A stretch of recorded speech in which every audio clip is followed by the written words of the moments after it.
Hi guys, my name is Apurva and this is my first YouTube video, and for now I'm sharing my uterine fibroid story.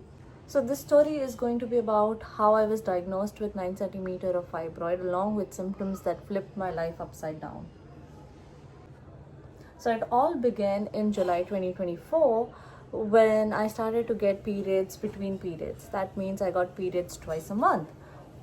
First one was the 28-day cycle and the second one was mid-cycle. So the 28-day cycle bleeding was okay, but the mid-cycle bleeding was heavy. Like I would bleed through clothes heavy. So at first I thought it was stress because in July 2024 I had my parents visiting me in Canada and my schedule was pretty much messed up because I had to take them out, plus I had an on-site job and everything else in between. So I thought it was my body's way of dealing with stress.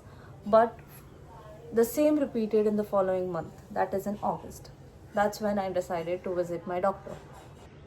After visiting my doctor, he suggested to get me an ultrasound, pelvic ultrasound, and few blood tests. After doing that, I was diagnosed with 6 centimeter of fibroid initially, to which my doctor said there are no pills to control the growth of fibroid or anything, but there are pills to manage the symptoms. Like in my case, I had pills to manage my heavy bleeding, which were hormonal pills, also known as birth control pills. So after being on birth control pills for some time, my bleeding reduced, not entirely stopped. So I think in October or November, I started to bleed every day. Every single day I was bleeding up until January 2025. In spite of being on birth control, yes, the birth control did reduce the bleeding, but I would still have in between heavy episodes, and there were huge, like a palm size clots passing. So after being referred to a gynecologist for which I never got a call from, I decided to travel back to India in December 2024.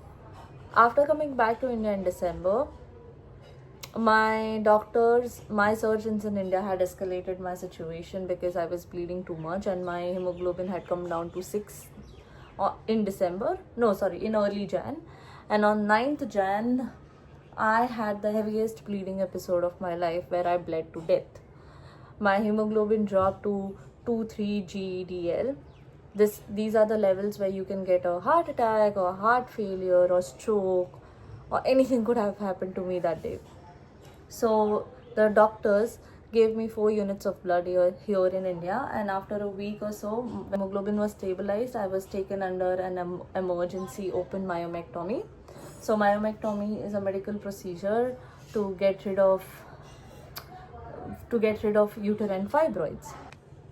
So when I came back to India and the doctors here did an ultrasound again, the fibroid had grown to 7 centimeters. And when the fibroid was actually out of my body after the surgery, the actual size of the fibroid was 9 centimeter, which was slightly bigger than a tennis ball. So 3 months into the surgery, I traveled back to Canada for my job purposes. I got laid off from that job 2-3 weeks after I traveled to Canada, and post that, I think my bleeding had returned.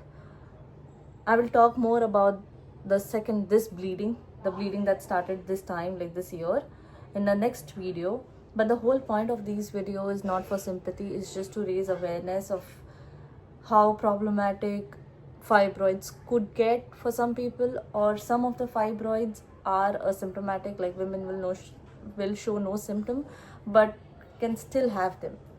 So that's the point. So the only message to you from me is, if you have any symptoms like these, please don't ignore it. Please don't take it to a point where everything goes out of your hand.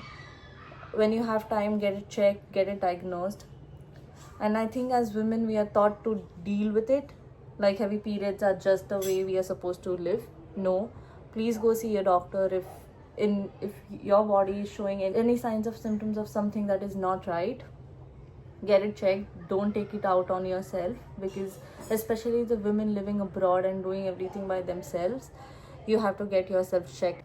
I'll be sharing more about what happened next, the ER visits, the blood transfusion, the surgery, and everything in between. So for now, I just want to tell you thank you for listening to this story. I will share more on this later in the next few parts. And if you have any questions, comment down below and I'll try to answer them as soon as possible. In the meantime, take care. Bye. Thank you.